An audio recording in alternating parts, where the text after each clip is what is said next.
조계종 총무원장 설정 스님은 선거 과정에서 학력 위조와 100억 원대 사유재산, 은처자 의혹 등이 제기됐습니다.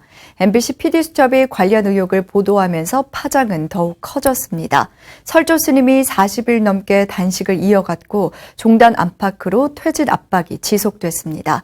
결국 임시중앙종회가 열렸고 재적의원 3분의 2 이상이 찬성해 총무원장 불신임 결의안이 가결됐습니다. 이석구 기자입니다.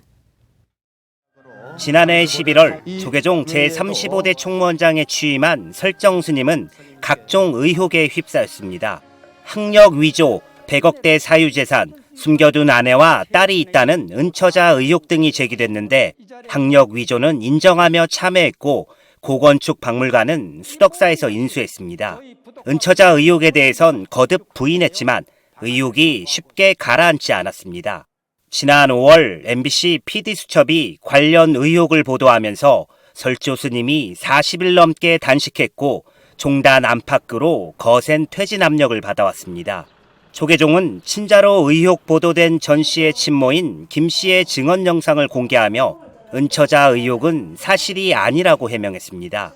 그러나 미국 하와이의 무량사 주지 도연 스님이 김 씨 증언 영상과 상반되는 녹취록과 음성 파일을 공개해 다시 논란에 불이 붙었습니다. 설정 스님은 지난달 27일 기자회견을 열고 사실상 사퇴의 뜻을 밝혔습니다.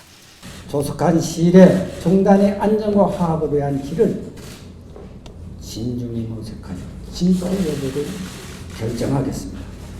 교구본사 주지협의회는 지난 1일 긴급회의를 열어 총무원장 용퇴를 결의하고 설정 스님에게 입장을 전달했습니다. 설정 스님은 임시중앙종회 개원 이전에 용퇴하겠다는 뜻을 밝혔습니다.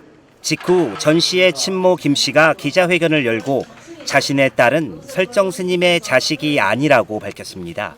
도연 스님이 공개한 녹취록에 대해선 도연 스님과 공모에 허위 사실을 녹음한 것이라며 설정 스님의 은처자 의혹을 정면으로 반박했습니다.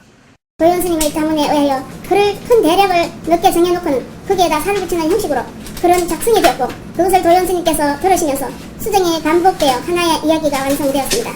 그리고 녹음을 시작하였으나 막상 녹음기를 옆에 두고 녹음을 하려니 끌리는 녹음 또한 반복을 거듭한 나머지 일주일에 걸쳐 비로소 완성이 되었습니다.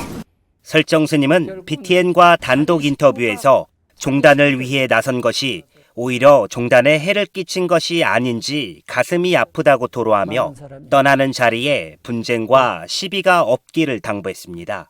종법이 테두리 안에서 질서 있게 운영되시길 바라는 거예요. 마음속으로 간절하게 바라는 것은 내가 모든 것을 놓고 떠나는 자리에 다시는 분쟁과 시비가 없었으면 좋겠다.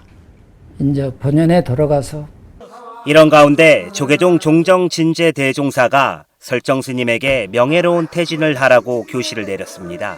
진제대종사는 의혹에 대해 소상히 밝히도록 하교한 바 있고 설정 스님은 의혹 사실 유무를 떠나 종단 화합과 안정을 위해 용퇴를 거듭 표명한 바 있다며 이같이 밝혔습니다. 종단 제도권에서 엄중하고도 질서 있는 명예로운 퇴진이 동시에 수반되어야 하겠습니다. 그러나 설정 스님은 지난 13일 긴급 기자회견을 열고 올해 12월 31일 총무원장직을 사퇴하겠다며 돌연 즉각 사퇴를 거부했습니다. 그러면서 스스로 사퇴하려고 했으나 종단 내부의 뿌리 깊은 세력에 의해 은밀하고도 조직적으로 견제되고 조정되는 상황을 목도하면서 종단을 위한 길이 아님을 깨닫게 됐다고 주장했습니다. 그래서 어떠한 오해와 비난이 있더라도 종단 개혁의 초석만은 마련하고 2018년 12월 30일 총무원장직을 사퇴할 것입니다. 이에 대해 교구본사 주지협의회와 중앙종의 최대 정책 모임인 불교광장이 거듭 명예로운 사퇴를 요구했습니다. 교권자주 및 혁신위원회 산하 의혹 규명 및 해소위원회도 친자 의혹 진위 여부를 판단하기 어렵지만 의혹에서 벗어나는 것 또한 쉽지 않다며 사실상 용퇴를 요청했습니다. 종단 안팎의 혼란이 가중되는 가운데 중앙종회가 열렸고 총무원장 불신임 결의안에 재적의원 3분의 2 이상이 찬성표를 던져 결국 가결됐습니다. BTN 뉴스 이석구입니다.